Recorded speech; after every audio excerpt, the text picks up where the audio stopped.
Bom, gente, estamos chegando agora ao 10º episódio. Eu não tenho nem palavras assim para agradecer tanta gente que entrou na nossa live, no nosso workshop, foi lindo. Eu tenho até uma listinha aqui das pessoas que entraram aí e a gente somou, deu assim, a gente estava vendo aqui, deu 943 pessoas que entraram no total, coisa linda. E aqui, olha, eu tenho aqui a EMESP, Tom Jobim, que é a Escola de Música, o pessoal da EMESP, a EMA, né, que é a Escola Municipal de Iniciação Artística, Instituto Unidos de Paraisópolis, muito obrigado. Aliás, maravilhoso o trabalho de vocês. Projeto Guri, Orquestra Filarmônica de Paraisópolis também, Escola Municipal de Música, apenas isso, Escola Municipal de Música. Um beijo para vocês. Fico feliz aí que vocês mandaram tantas mensagens legais. Espero que tenha sido um curso aí, um workshop para vocês muito que vocês vão usar para a vida, né? Para tudo que vocês forem usar aí na vida musical, que vocês pelo menos tenham lembrado da gente agora, em algum momento aí. E além, obviamente, do pessoal que está iniciando a trajetória musical, ou já é profissional, ou não tem nada a ver com música e adorou o workshop. Os nossos agradecimentos, não só meu, como do Edu Satadjá aqui. Muito obrigado pelas perguntas, muito boas perguntas. É isso. E agradecer também o Edu, que assim, sem você nada feito aqui, hein? Maravilhoso.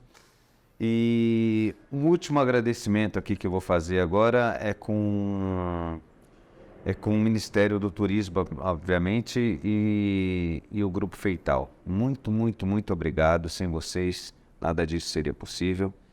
E mais uma vez, gente, usem a lei, porque a lei está aí para ser usada e funciona muito, muito bem, tá bom?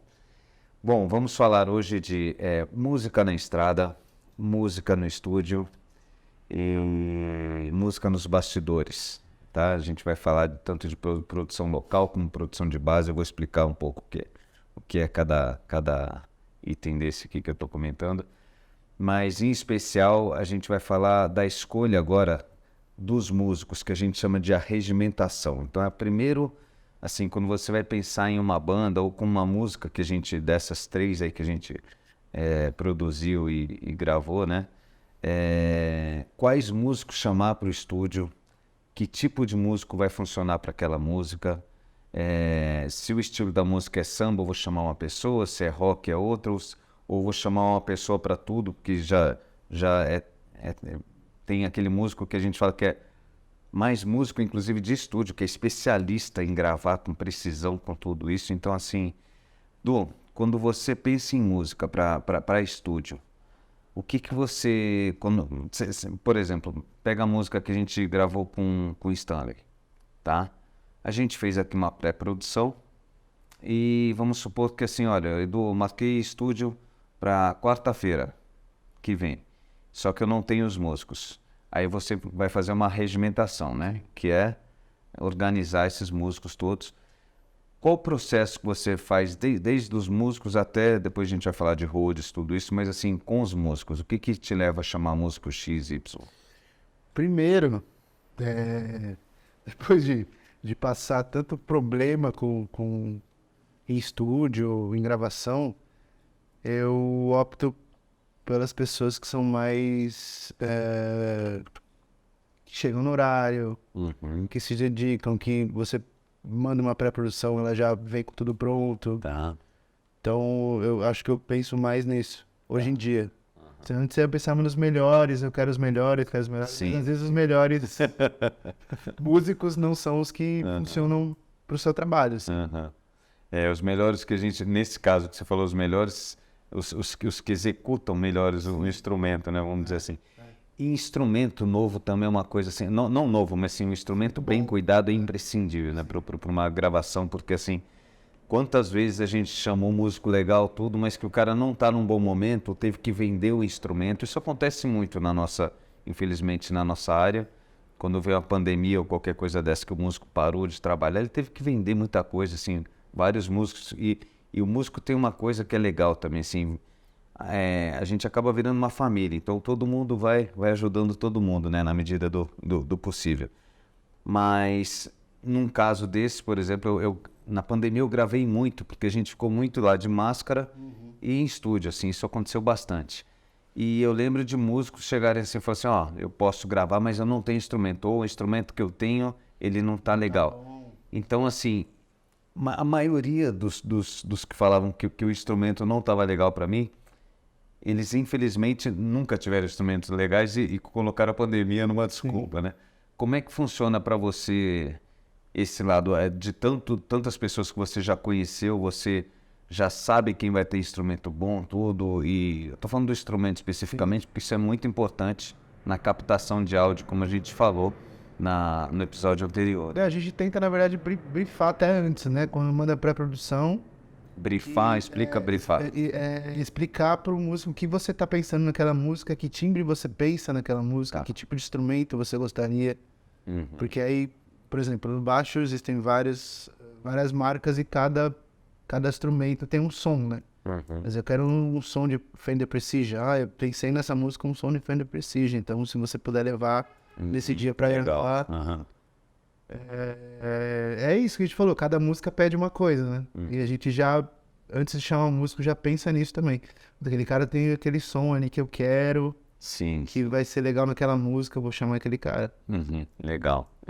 Eu tenho assim, um grande professor, que eu já falei em alguns episódios aqui, que é o Lua Lafayette, né? Que é um mestre, não só meu, o Edu concorda com isso também, que é um mestre, e ele me ensinou muita coisa na gravação dos bastidores, que eu acho que é importante a gente falar, não só na gravação da música, mas isso também para levar para a vida, você que não é músico, e falei aqui para os meus diretores também, assim, esses dias, que o que acontece? O músico, ele trabalha muito melhor, aliás, qualquer pessoa trabalha muito melhor quando ela se sente à vontade, quando aquele lugar é Acolhedor, né? É acolhedor, vira um ambiente agradável, então assim...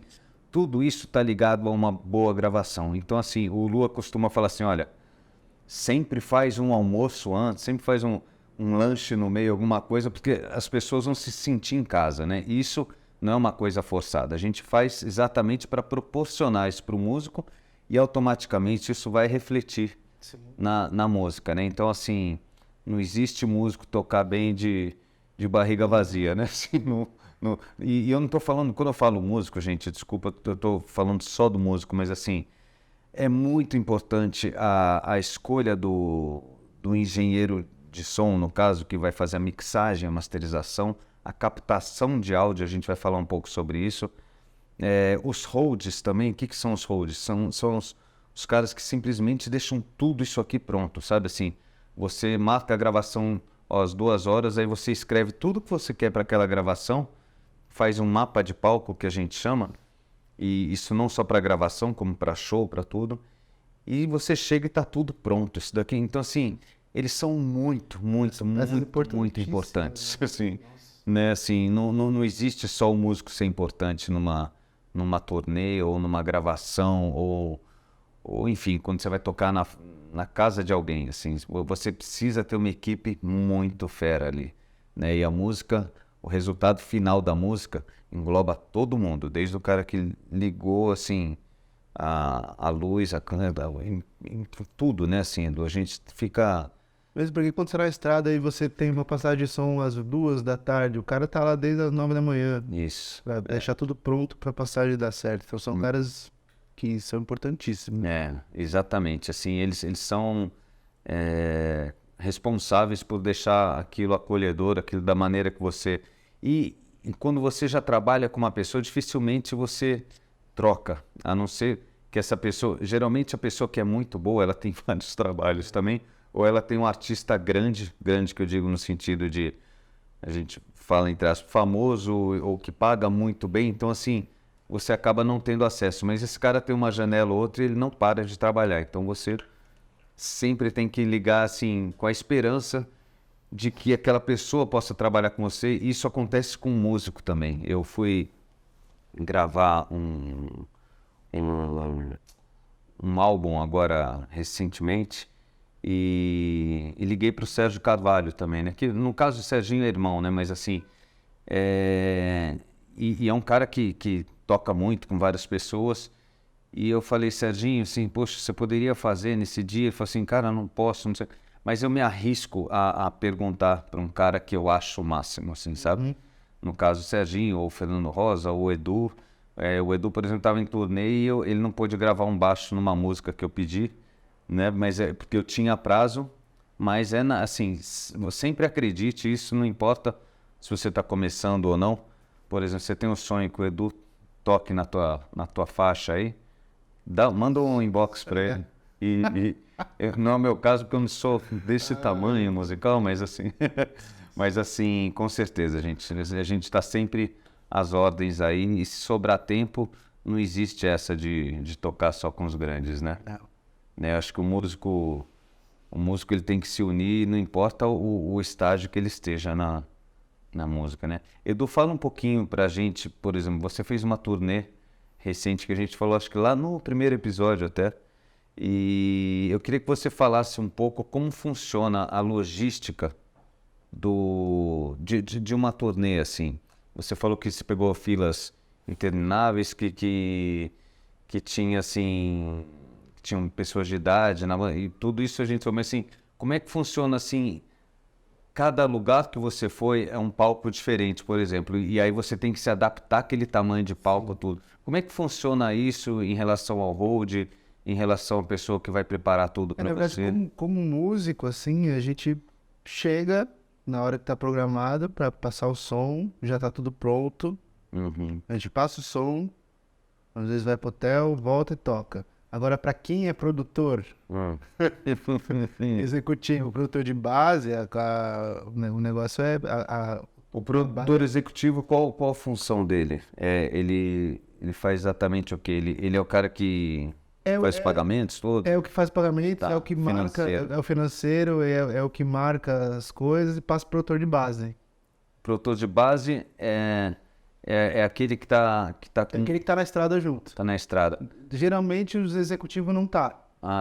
E tem também o produtor de base que às vezes fica no país da pessoa Também. e o produtor local que a gente local, chama que é o que viaja com a gente, né? Tá. No caso, a Flo, que era que é a manager dos Catalites, ela estava da Itália, fazendo toda essa produção executiva e mandando o produtor de base que era daqui do Brasil. Então, no caso, ela é a produtora de base e o local é o do Brasil, é isso? do Tá, Brasil. entendi. Ela era manager e produtora de base. Ela Tá. tinha as duas funções, né? Os contratos Uhum. e marcar e fazer toda a logística e passar para o produtor de base só para Uhum. checar os horários, hotéis, essas coisas todas. Legal. E às vezes também existe um coordenador geral de tudo isso que ele vai, inclusive, nos shows, né? Assim, então, assim, além que ele vai pedir para o produtor local, ó, eu preciso disso, Sim, aquilo, né?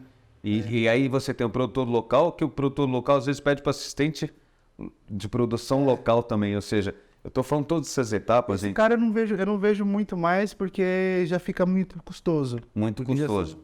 duas pessoas a mais. Exato, mas uma coisa interessante disso, assim, esses nomes são muito importantes, ó.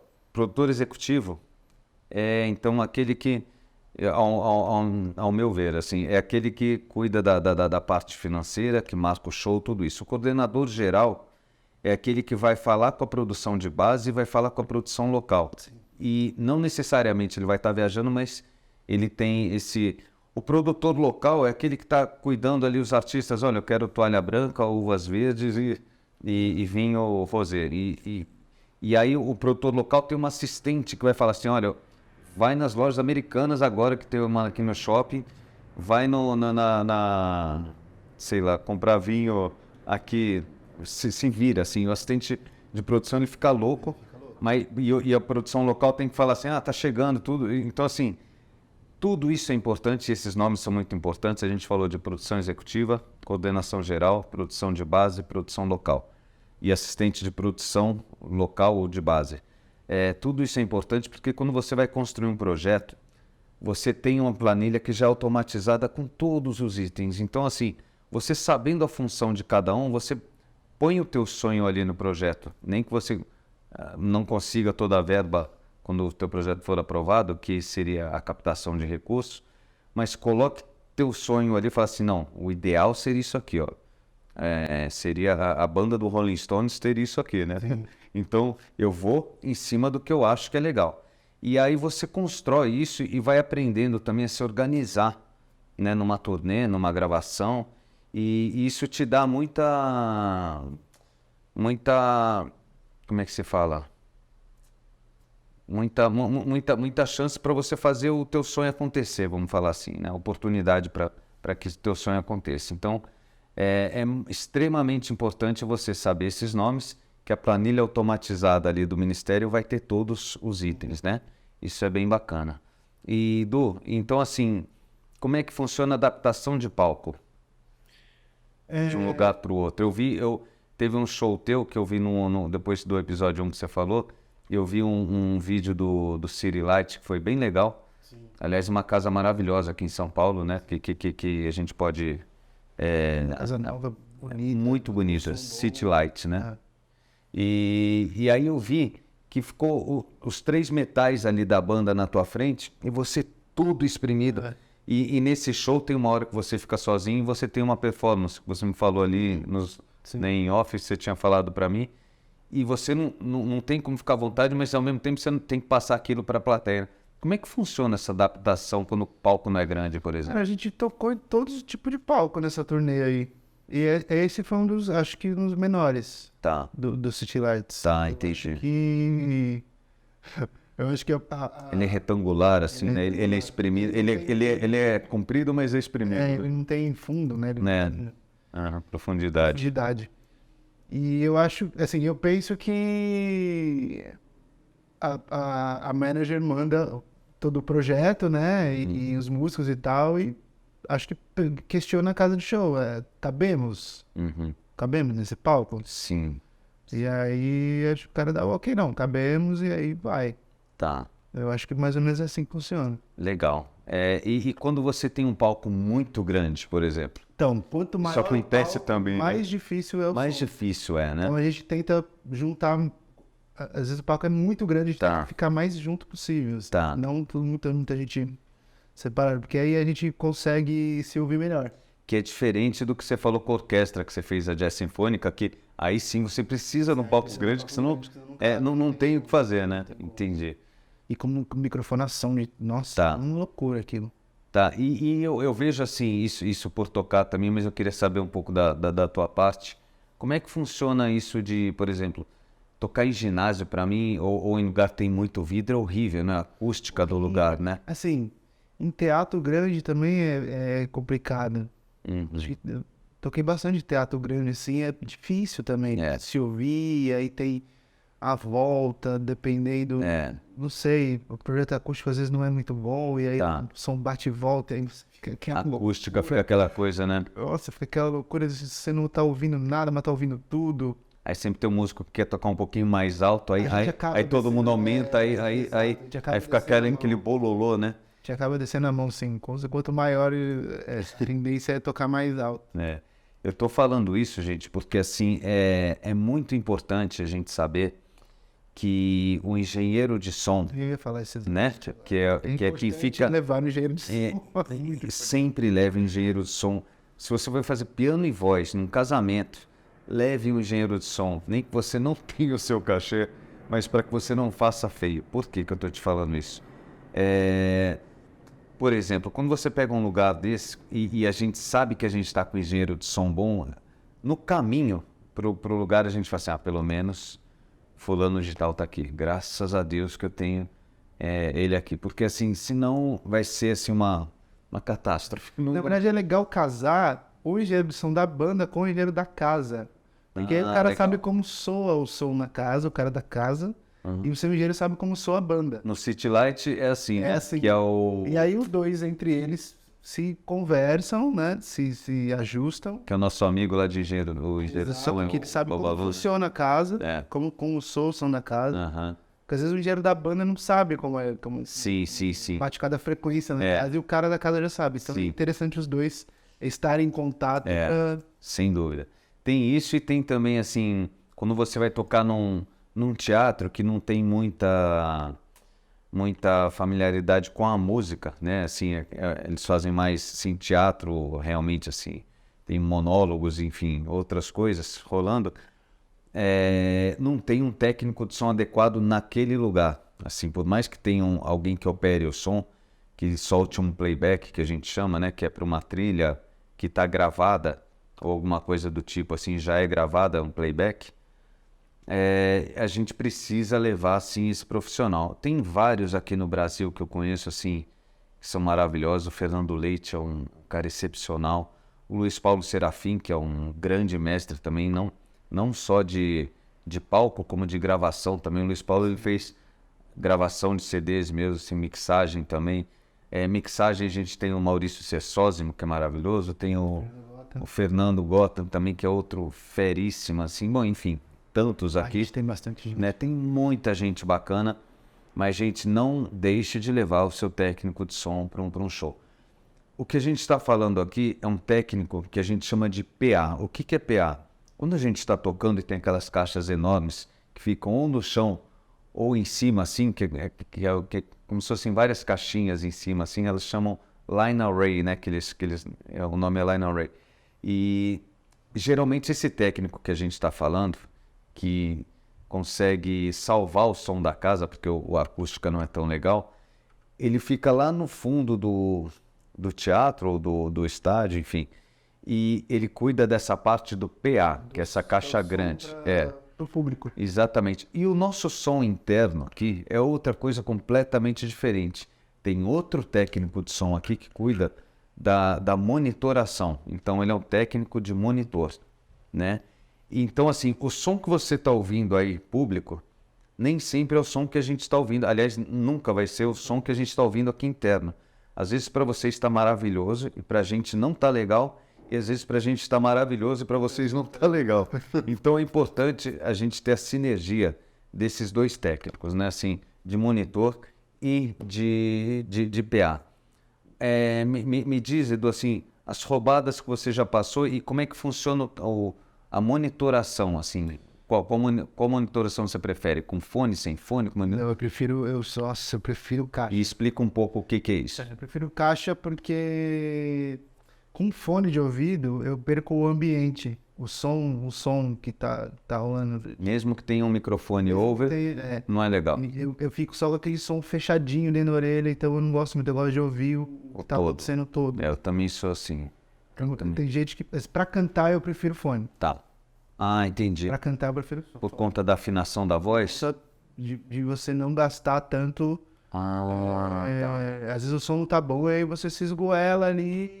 Pra você tá baixo, mas lá pra fora tá maravilhoso. Eu estou ouvindo minha voz direita, a banda tá tocando alto, e aí eu preciso cantar mais alto, e aí chega no fim do show, eu tenho outro show pra fazer amanhã, eu tô sem voz. Tá.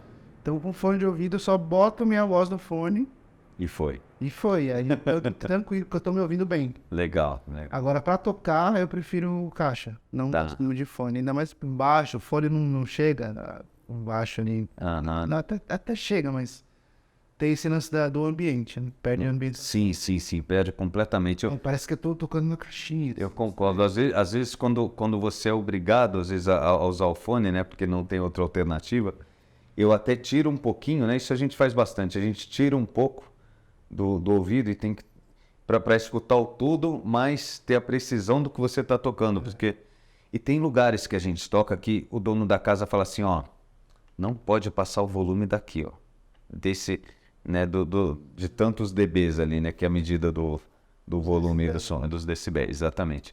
Isso aconteceu uma vez, eu estava tocando com o Edu, e a gente foi tocar numa casa X, na casa não, era uma casa grande, inclusive, só que o patrocinador falou assim, olha, tá muito alto, a gente quer conversar, a gente veio aqui para reunião e não sei o que lá, e o pessoal do marketing falou assim, ou da publicidade, perdão, falando assim, não, mas a gente contratou eles, cara, eles são fulano de tal, é a banda tal, a gente não pode pedir isso pra eles. E aí ficou assim, essa coisa meio, essa saia justa. Eu sei que a gente foi abaixando o som, falou, não tem problema, a gente abaixa. E a gente foi abaixando. Teve uma hora que o baterista, que é o Fred Badley, tava eu, o Fred Badley, o Tico de Godoy e o Edu, que é a banda do Grupo Bugalô, né? Teve um determinado momento que o Fred deixou a baqueta, que é aquele pauzinho da bateria, a baqueta, ele deixou de lado e ficou tocando com a mão, né? Porque a gente abaixava e o cara falava, Mário. Tá bom, isso tocava. Tocando com a mão. Começou a tocar com a mão. Aí ele baixava e falava, mais um pouquinho, tá lá. E o Fred é engraçado. Aí a gente começou a Mas isso acontece mesmo. Então, Du, a gente falou de um pouco de estrada, né? De como funciona tudo isso na estrada. E agora vamos voltar um pouco pro estúdio. Eu geralmente, nem sempre assim, mas geralmente eu gosto de trabalhar com quem vai mixar o som, que é um processo depois da captação do áudio, né? Depois que a gente gravou tudo, a pessoa vai mixar.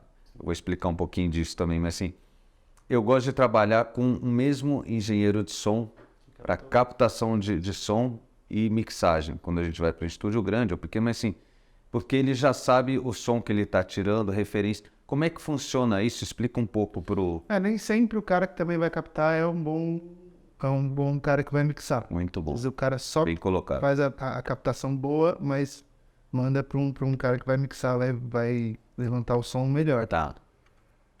Aqui você perguntou. Aí eu perguntei o seguinte, por exemplo, os meus álbuns, a maioria, eu chamo quem capta o áudio, né? É a mesma pessoa que mixa. Geralmente nos meus trabalhos não. Não, por isso que é importante a gente falar sobre isso. Eu sei que é diferente, por isso que eu estou levantando O cara faz a captação, faz só a captação e eu mando para alguém mixar. Alguém que eu tenho confiança, que eu acho que vai suprir o que eu quero. Pego esses áudios e mando para mixar. Tá. Nossa, acho que nunca aconteceu. Né? O mesmo cara que captou foi o que mixou. Sim. E me diz uma coisa, por exemplo, quando você pega um trabalho de reggae, ou você pega um trabalho de bugalú, você muda esse profissional da mixagem? Com certeza. E por que você muda? Porque o cara, um cara que eu vou mandar... Tô fazendo trabalho de reggae. O cara que eu vou mandar pra mixar é o cara que já sabe a linguagem do som. Já sabe como montar o som com o estilo que eu tô tocando. O galão é um pouco... acho que mais gente tá apta pra fazer porque ele tem uma linguagem com soul, com jazz, então... Sim. O reggae é bem específico. É específico. Bem específico. Isso é uma coisa muito... Eu penso assim, os meus trabalhos geralmente eu chamo mesmo profissional. Exato. Se tem uns que são bem específicos, só vai ser o cara que manja daquilo ali que vai fazer bem. Tá, e ele tá direcionado, né? Nossa, a percussão é muito difícil quando você pega um surdo, né? O surdo soar bonito assim, ó. Como a gente falou no episódio anterior, a gente bateu bastante essa bola de captação de áudio, mixagem e masterização, né? Então, eu só vou relembrar um pouquinho do que a gente falou para vocês que estão só chegando nesse episódio, de repente, não ficarem perdidos. A captação de áudio, quando a gente vai gravar uma música, a gente chama os músicos e tem uma pessoa que vai arrumar todos os instrumentos ali, botar o microfone para cada um. Aí, às vezes, a bateria está numa sala, o baixo está na outra. Então, assim, a gente vai e grava tudo aquilo. E tem o captador de áudio, que é aquele cara que faz, ele coloca desde o microfone até ver os níveis todos na mesa, tudo direitinho, de volume, se não está estourando, né? Assim como quando a gente trabalha com as câmeras também, assim, quando a gente está com lapela, que é esse microfone aqui também, então assim, antes da gente começar qualquer trabalho, a gente checa tudo isso, né? Para ver se está tudo legal e aí sim a gente começa. Depois que você gravou tudo isso, existe o engenheiro de mixagem, que é o quê? É o cara que vai acertar todos os detalhes de frequência, ou quando gravou um surdo, ficou legal, mas por exemplo, ele está sobrando o grave, então ele vai equalizar isso, ele vai tirar grave, vai tirar agudo, ele vai mexer com todas essas frequências para que aquilo fique legal. Então, assim como a gente também falou no episódio anterior, cada canal, assim, você tem o bumbo da bateria, tem a caixa, ele vai fazer item por item de tudo que a gente gravou, ele vai lá e vai solar cada canal, né? Vai deixar o canal sozinho ali do bumbo, a música é tum, tchac, tchac, tchac, tum, tchac. Aí o bumbo é só tum, tum, tum, tum, tum. E ele vai ficar horas passando assim, vendo aquele tum, tum, tum. Esse tum pode ser tum, tá, tá, tá. Mudou completamente. Tum, tá, né? Muda. Então, assim, ele vai ver as frequências de estudo.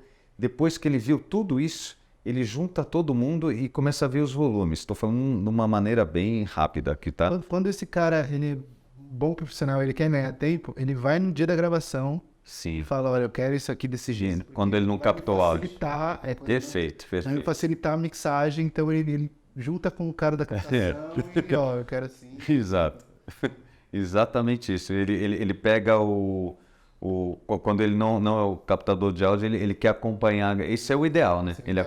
Mas às vezes o cara mora, sei lá, isso tem bastante. A gente grava no Brasil, mas tem um cara de mixagem que é dos Estados Unidos e a gente fala assim, poxa, esse trabalho aqui que é totalmente voltado para o R&B, a gente tinha que mandar para o cara que é especialista lá, XPTO nos Estados Unidos. Aí a gente faz tudo aqui e manda em Google Drive ou em como é que chama, o WeTransfer, enfim. Né? A gente tem que mandar numa qualidade muito boa e a gente envia para ele. Mas, sim, geralmente, se ele puder captar no dia da gravação, é melhor ainda. Ganha tempo, né? Ele ganha tempo. E quando ele é amigo do cara da mixagem, porque existem os egos, que a gente já falou em outros episódios também. Quando os dois são amigos, aí é um sonho, né? É um sonho. Então, assim, a sinergia, ela tem que acontecer, a química ela tem que acontecer na música.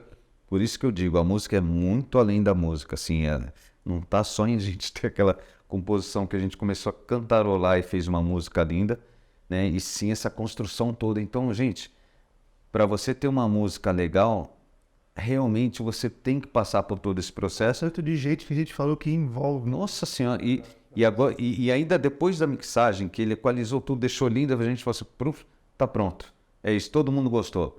O engenheiro de mixagem gostou, eu gostei. E tem engenheiro de mixagem que, assim, é como um quadro, assim, você não vai mexer no quadro de ninguém, assim, né? Mas você pode falar assim, na mixagem, quando ele acabou, você pode falar assim, olha, eu tô achando o bumbo, que eu dei o exemplo agora, um pouco alto. Dá para você baixar um pouquinho? O cara vai lá e abaixa. Ou, eu tô achando meio agudo. Põe um pouquinho de grave, o cara põe. Tem uns engenheiros que eles são tão renomados e tão queridos e sabem tanto que eles vão explicar para a gente o porquê que eles fizeram aquilo, ou eles vão falar assim, olha, eu não concordo. E se você deixou na mão desse engenheiro de mixagem, também é legal você respeitar mesmo que o filho seja seu, a composição. Porque aí você vai falar assim, não, se eu chamei ele, eu vou dar a palavra final para ele. Isso é você deixar o ego de lado e acreditar no profissional que você está chamando ali. Eu acho muito importante isso. Isso é um jeito que eu trabalho. Tem gente que vai discutir, às vezes chega a brigar, né, infelizmente, mas não é o caso. Acho que a música a gente tem que somar tudo isso. Depois de tudo isso, a gente tem a masterização, que é o quê? É a atmosfera da música, que é aquilo que a gente explicou também no episódio anterior.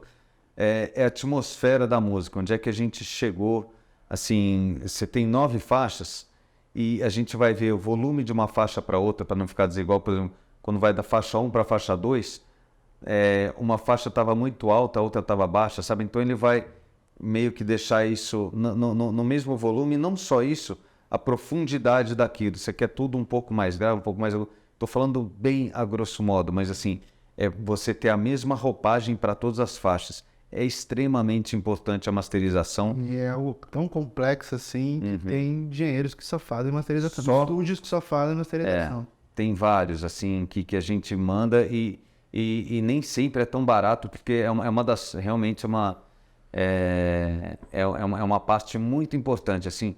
Se você já está achando tudo legal, mas o cara vai dar aquela...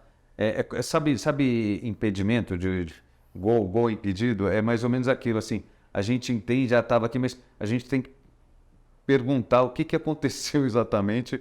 Às vezes chega a esse requinte para você falar assim, ah, entendi. E aí o cara fala assim, ó, não, aqui eu deixei mais assim, eu tirei um pouco do médio grave geral, estou falando também a grosso modo, novamente, né? Compressão, exatamente, compressão explica um pouco de compressão, porque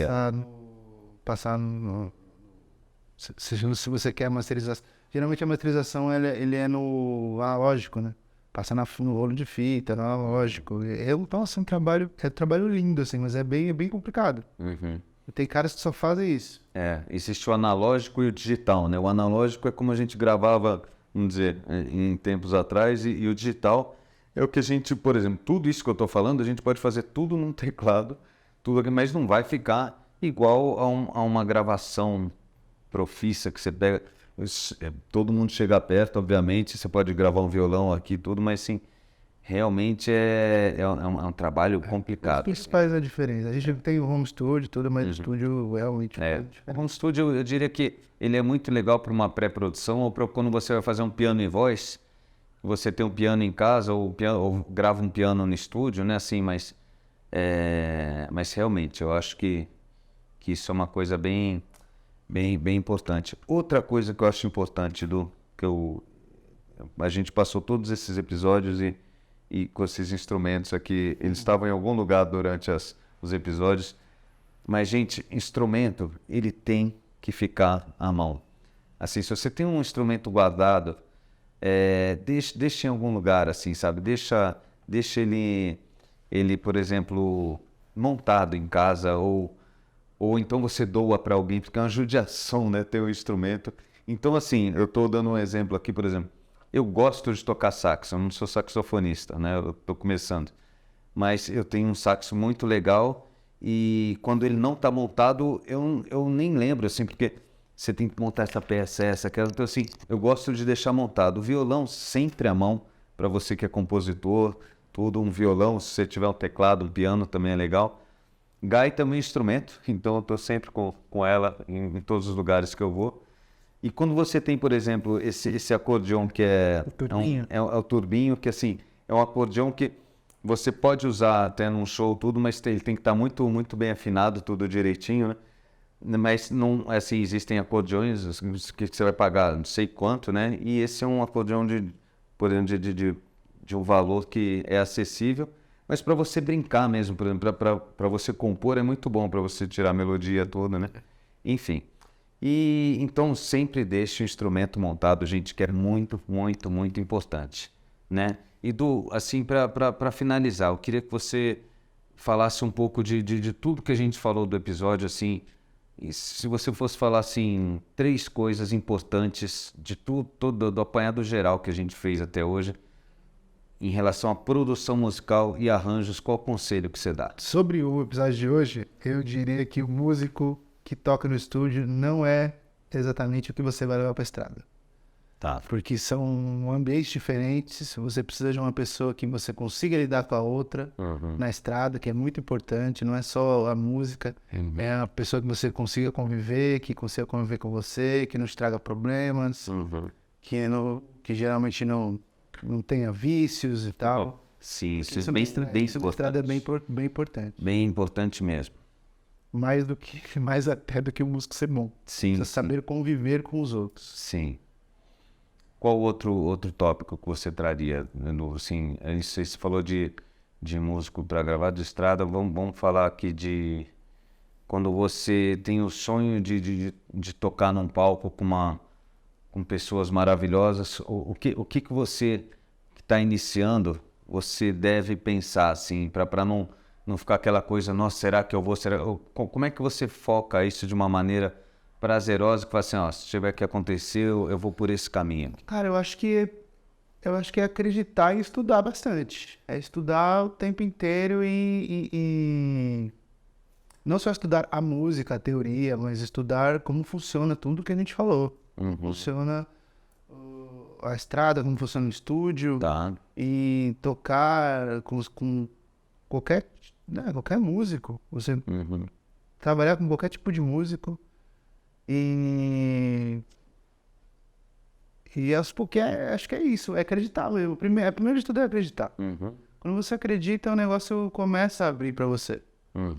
E aí você vai se munindo, né, com a teoria, com um instrumento bom e tal, e as coisas vão acontecendo. E não parar, né, porque nada vai cair do céu. Não, Então, sim. sentir ir atrás, gravar, ir a show, ter um bom relacionamento com as pessoas. Isso faz parte do nosso trabalho, né? Com toda certeza, Dom. Não só o tocar, é todo esse ambiente, né? Que faz a música. Isso é importante. Sim.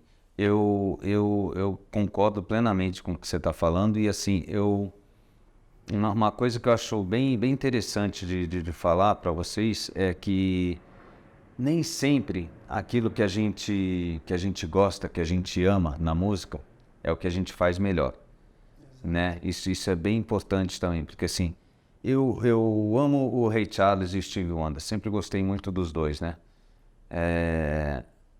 Então, assim, tô dando um exemplo, tá, gente? Mas assim, eu posso tentar tocar a gaita que nem o Stevie Wonder, posso tentar tocar uma clave que nem o Stevie Wonder. Se eu estudar muito, eu posso chegar numa coisa parecida, mas assim, aquilo o Stevie Wonder criou, sabe assim, é original dele. Então tente buscar a sua verdade na música, assim. Eu nunca tive aula de gaita, eu acho que eu tive 2 aulas, assim, uma com Little Will, que é um cara maravilhoso, uma com Xiao Léo, que é um chinês que toca muito também, como o Little Will, uma aula com Flávio Guimarães, e com quem mais? E com meu primo, que eu falei no primeiro episódio, né? Que é o cara que me inseriu na gaita, com Milton Guedes também.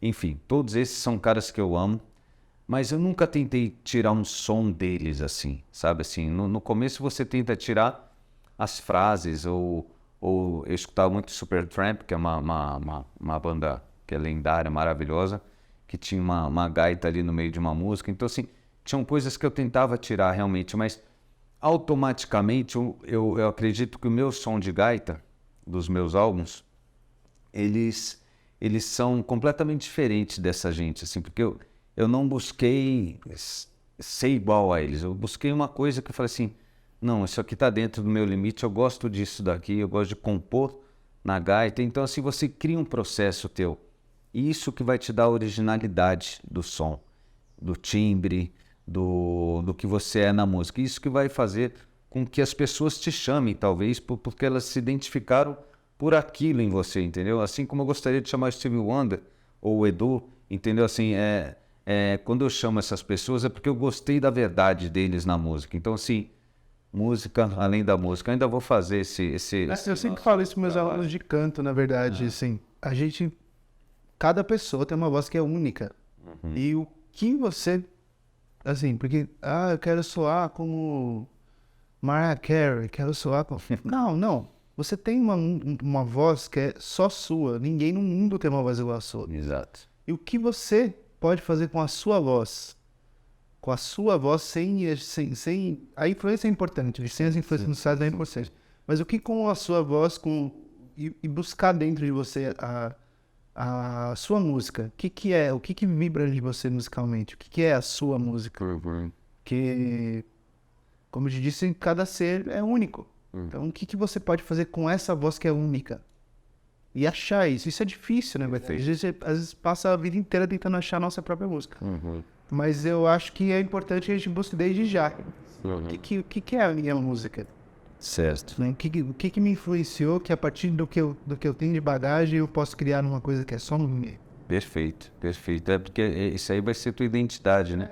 É engraçado porque quando a gente compõe, faz um álbum, um trabalho nosso, a gente não busca ter uma identidade enquanto você está criando e fazendo.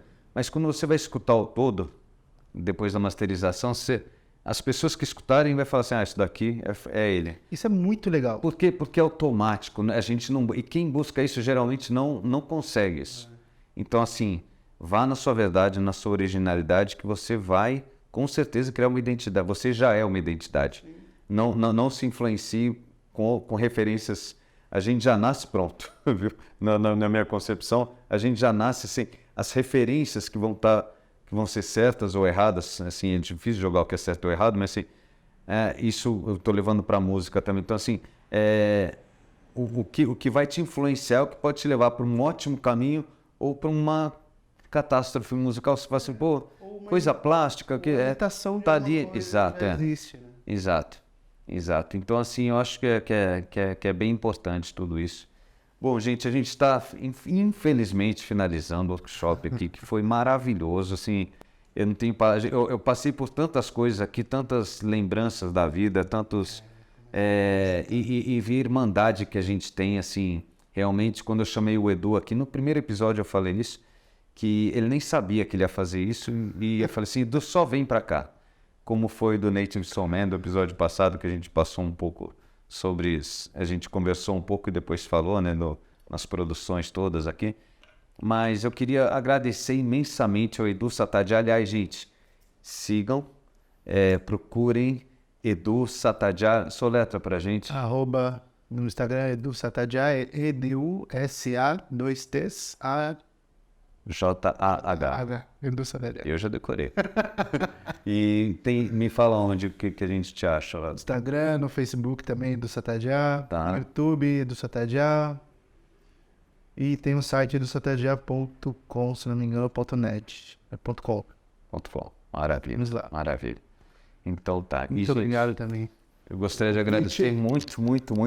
Olha, não teria acontecido se você não estivesse aqui, com certeza. Assim, foi um prazer para mim. Obrigado pelo convite.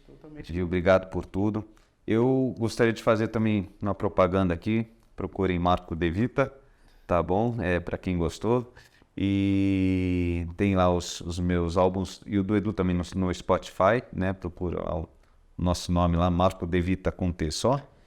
E espero que vocês tenham gostado, espero que vocês estejam com mais bagagem depois desses episódios aqui que a gente fez.